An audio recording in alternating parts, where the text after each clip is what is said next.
Comme déjà dit, nous allons apprendre à présenter, disons, l'interface utilisateur ici. Donc, nous allons présenter les différents onglets que compose notre logiciel. Pour ce faire, nous allons venir dans un nouveau document, celui-là. Lorsque je viens sur Microsoft PowerPoint à l'ouverture, voici ce qui se présente. J'ai cette interface-là et c'est avec ceci que je travaille. Vous voyez que il n'est pas facile d'écrire directement sur l'interface. Cela sous-entend que pour faire une présentation, il faut avoir déjà rédigé un document. Mais cependant, on peut rédiger directement à l'intérieur de notre logiciel. Nous allons voir comment tout ceci passe. Euh, Parlons de l'onglet, passons d'abord par l'onglet Accueil et insertion. Ok.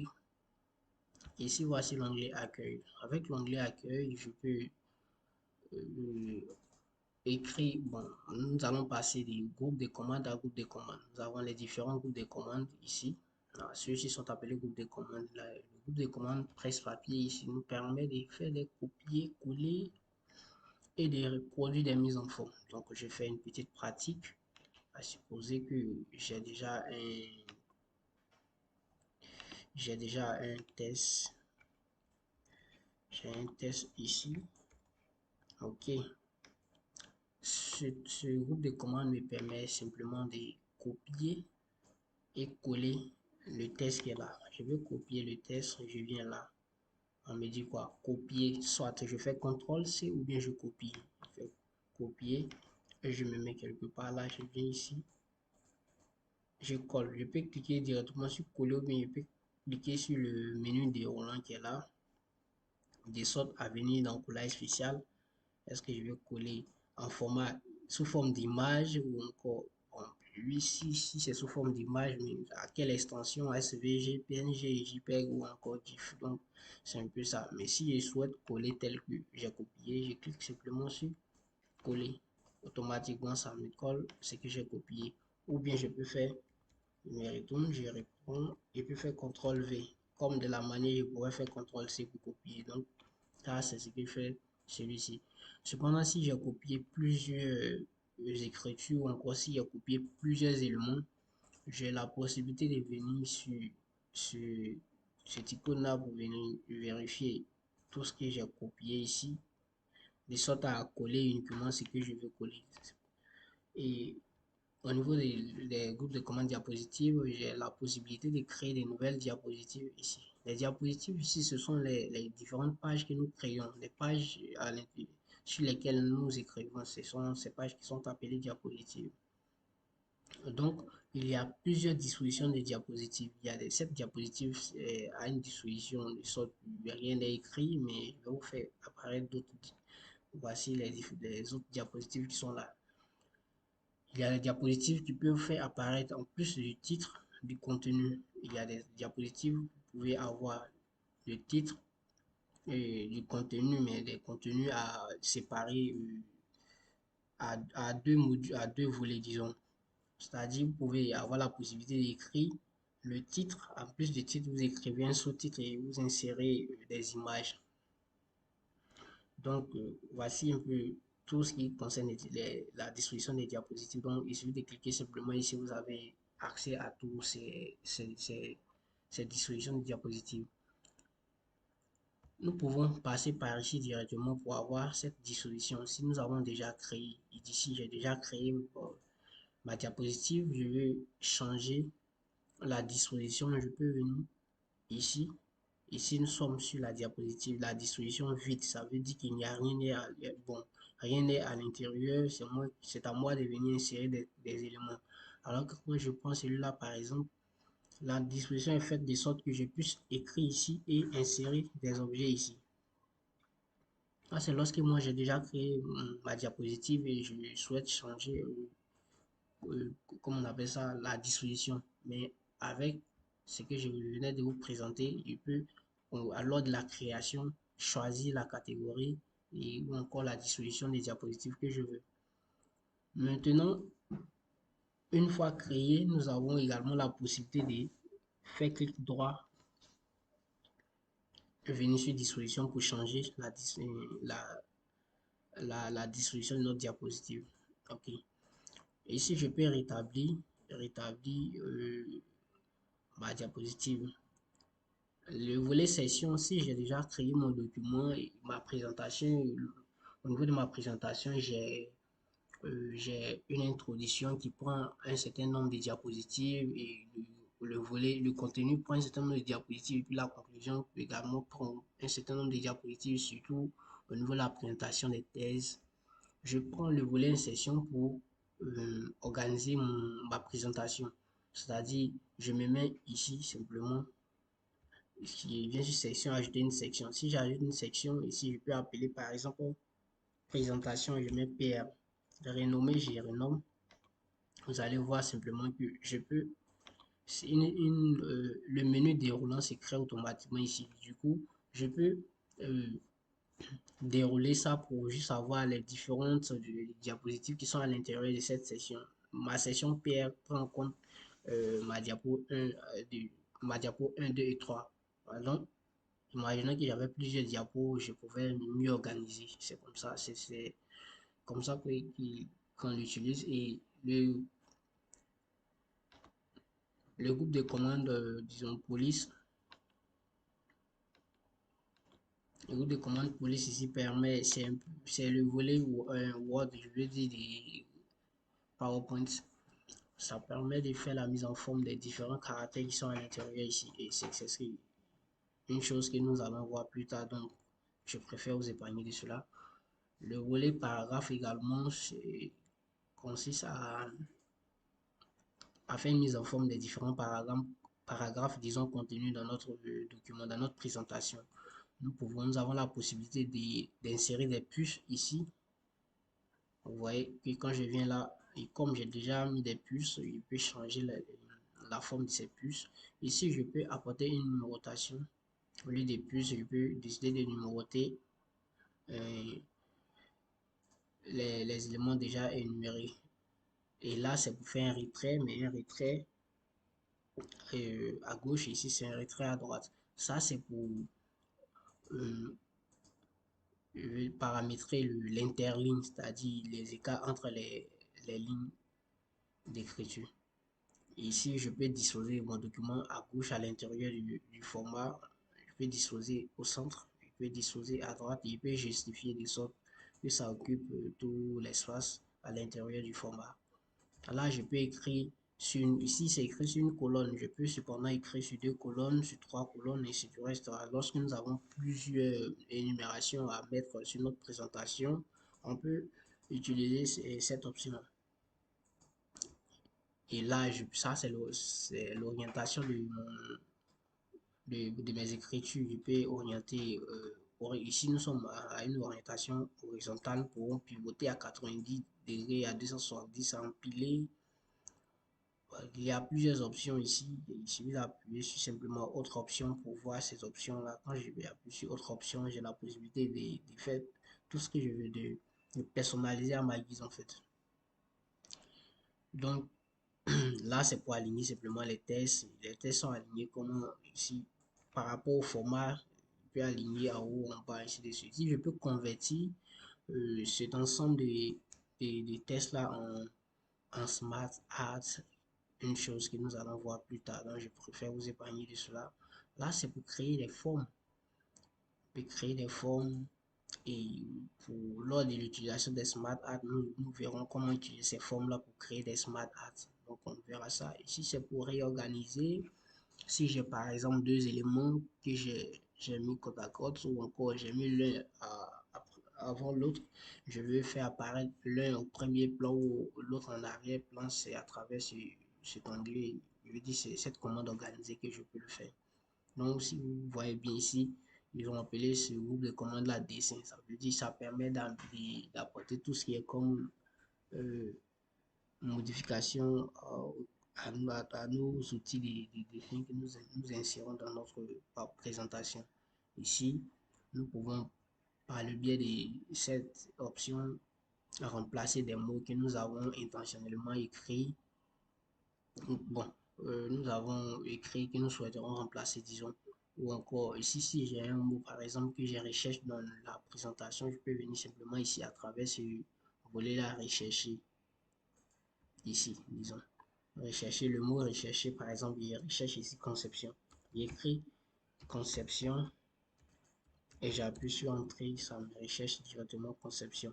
Si j'appuie sur rechercher la case, ça veut dire que si conception est écrit avec grand C en majuscule et que moi j'écris ici le mot conception avec C en minuscule, je ne pourrais pas retrouver parce que j'ai appuyé sur rechercher la case. Si j'appuie sur mot entier, vous verrez que si je ne finis pas d'écrire conception, si j'écris concept que je lance, je ne verrai pas de résultats parce que le mot n'a pas été écrit entièrement. Donc, je, je ne coche rien de là, je clique directement sur Web et on me sélectionne automatiquement ici conception. Donc, celui-là nous permet de rechercher des mots et on peut rechercher pour remplacer. C'est à ce niveau-là qu'intervient ici remplacer. Donc, ça, c'est l'onglet accueil. Nous allons maintenant passer à l'onglet insertion. Avec l'onglet insertion, nous pouvons insérer des nouvelles diapositives. Chose pareille pour l'onglet accueil. Nous pouvons insérer des tableaux, une chose que nous verrons plus tard. Nous pouvons insérer des images et une chose que vous devez mieux maîtriser. Lors de l'insertion des images, pardon, je peux prendre des images préexistantes, c'est-à-dire les images que j'ai déjà téléchargées et téléversées sur mon ordinateur, sur mon disque, ou encore prendre des images en ligne. Mais pour prendre une image en ligne, il faut avoir de la connexion, sinon ça ne passera pas. Donc, vous allez, lorsque vous cliquez sur image en ligne, ça va vous envoyer sur un menu qui va vous permettre d'écrire le nom de ce que vous recherchez en réalité. Et lorsque vous allez recevoir ça, par exemple, l'image que je cherche, si je cherche l'image de, par exemple, d'un fruit, l'image d'une orange, j'écris orange et que je lance, ça va me chercher directement orange et je choisis, vous voyez un peu, je choisis ce que je veux insérer. Il appuie sur insérer automatiquement. Pour que l'image soit insérée ici, il faudrait que l'image soit téléchargée entièrement téléchargée, disons. Voilà, une fois l'image téléchargée, l'image vient s'insérer. Et je peux mettre cette image-là, je peux mettre en arrière-plan comme en avant, ce que nous verrons plus tard. Donc, on est au niveau des images, donc c'est comme ça que ça se passe. Et ici, nous pouvons insérer des captures d'écran.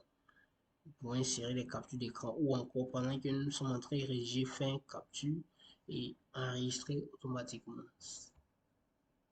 Là, nous pouvons insérer un album photo.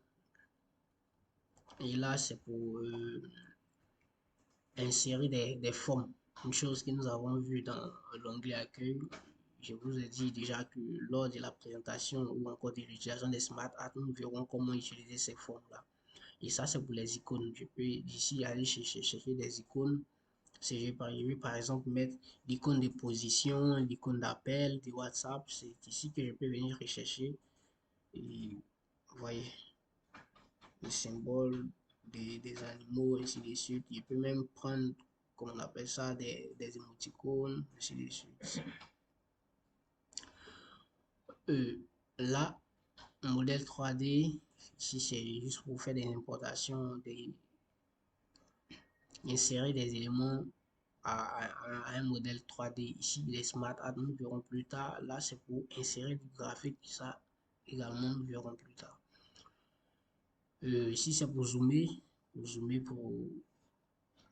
Zoomer, c'est juste à agrandir la taille de notre écran pour mieux voir certains éléments. Ici, vous verrez qu'on peut insérer des liens hypertextes, c'est-à-dire je peux conduire sur ce symbole, disons cette image-là, je peux la rattacher à un autre document de sorte qu'une fois appuyé sur l'image, je puisse avoir accès à ce document. Par exemple, quand je clique sur lien hypertexte, on m'envoie directement ici. Et comment paramétrer cela? Ici, je peux lier ça, cette image à un fichier ou encore une page web existante. Je peux lier ça à l'emplacement, à une diapositive présente dans mon document. Je peux lier par exemple à ma diapositive numéro 1. Du coup, lorsque je clique lors de ma présentation, je viens en mode présentateur, lors de ma présentation, lorsque je viens sur l'image, le doigt apparaît juste pour me montrer qu'il existe un lien hypertexte sur cette image. Et une fois cliqué sur cette image, l'image, je me redirige vers ma première page.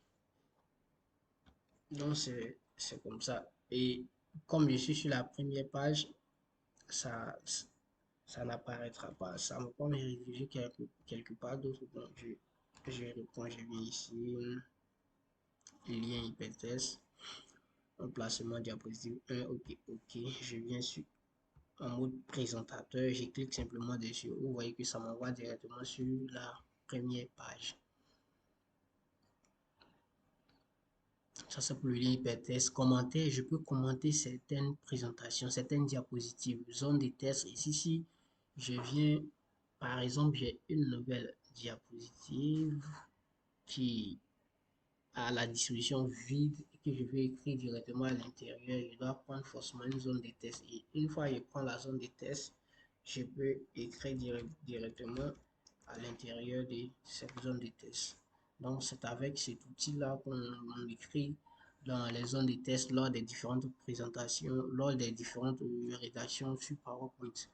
Je peux mettre un pied de page ou encore un texte.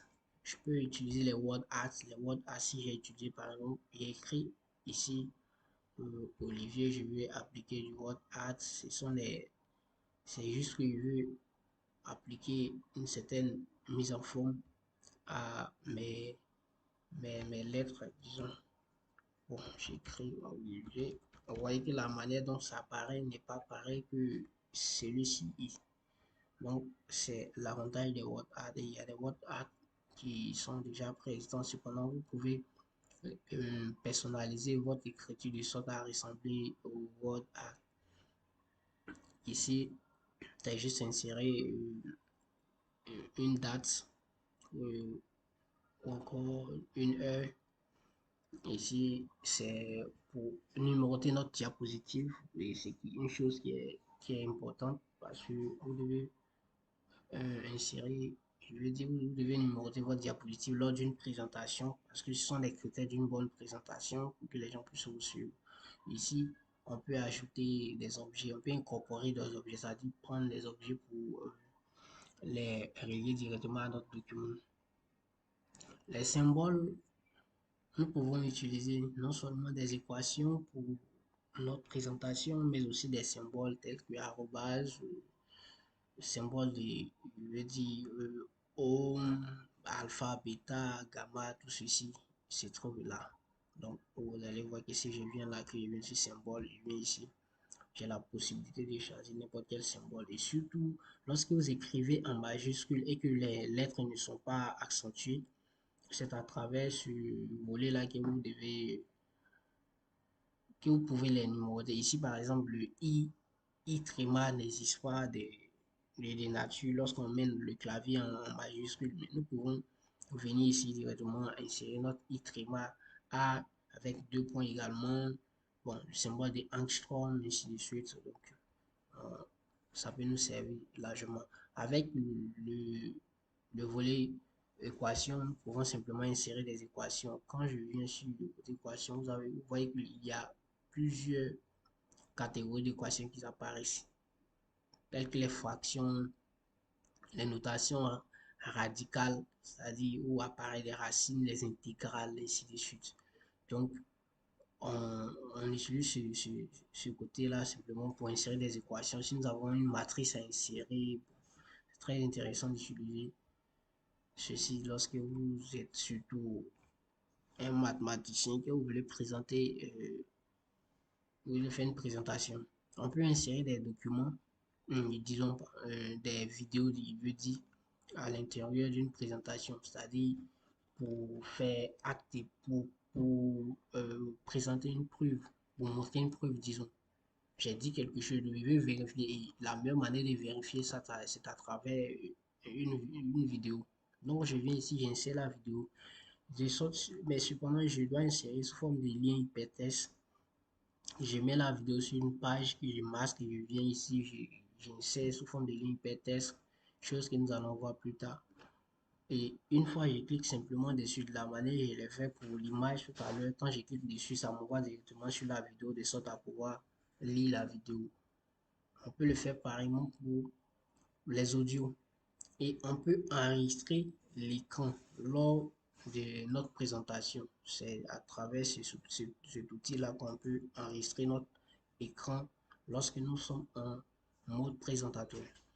Donc, voici comment se résument ces deux onglets. Et nous allons continuer avec les autres onglets, tels que onglet conception. Pour certains, on mettra conception, pour d'autres, on mettra création. Tout dépend de la version de Office que vous avez. Mais je pense que pour les versions récentes, vous verrez euh, conception. Pendant que d'autres verront pour les versions déjà passées, disons, les versions 2007, 2003, 2013, vous verrez création. Pour d'autres, il y aura un autre onglet appelé dessin, ce qui n'existe pas dans tous les cas. Dessin, nous verrons ça aussi à la fin de la formation parce qu'il n'est pas tant nécessaire pour notre présentation. Donc, mais nous allons faire une brève résumé dessus. Et donc, voici. Je vous attends pour la suite. Merci.